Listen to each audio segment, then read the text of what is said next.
เทศไทยจากมุมมองของคนต่างชาติคนหนึ่งโกนประเทศไทยปี2010เป็นปีที่ผมไปประเทศไทยครั้งแรกและอยู่กรุงเทพเป็น1 ปีแต่ว่าไปทำไมผมไม่ได้เป็นนักท่องเที่ยวนักธุรกิจก็ไม่ใช่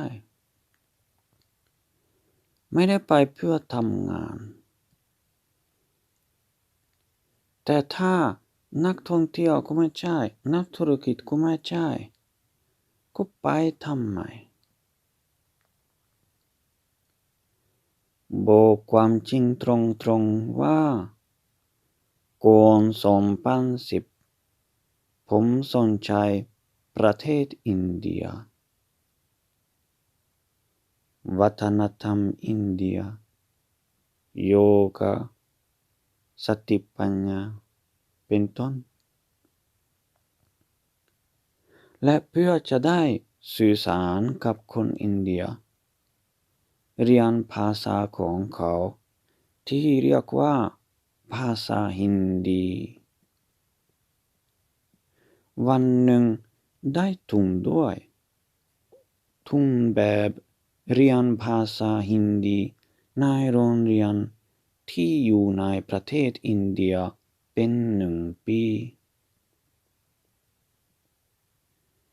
โรงเรียนนั้นอยู่ในเมืองที่ชื่ออากราผมเรียนในโรงเรียนนี้กับนักเรียนที่มาจากหลายประเทศเช่น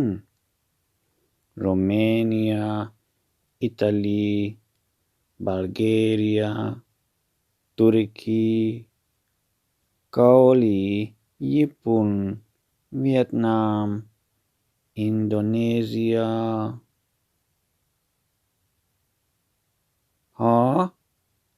แล้วประเทศไทยล่ะ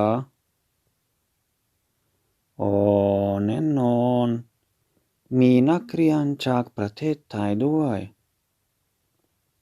นักเรียนไทย2 คน1 คนผู้ชายอีก1 คนผู้หญิง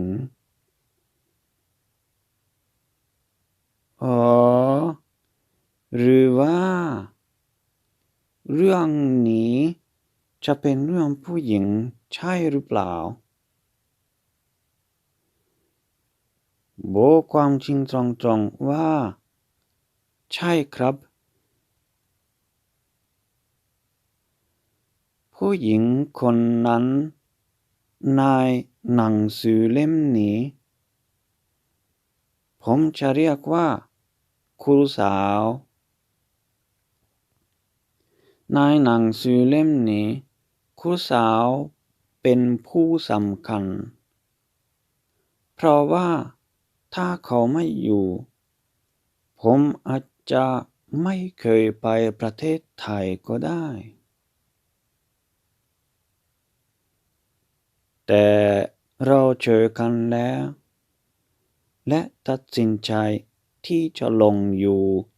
ด้วยกันในประเทศไทยนี่คือเหตุผล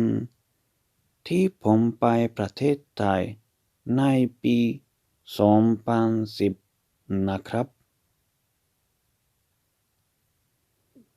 บังเอิญหรือดวง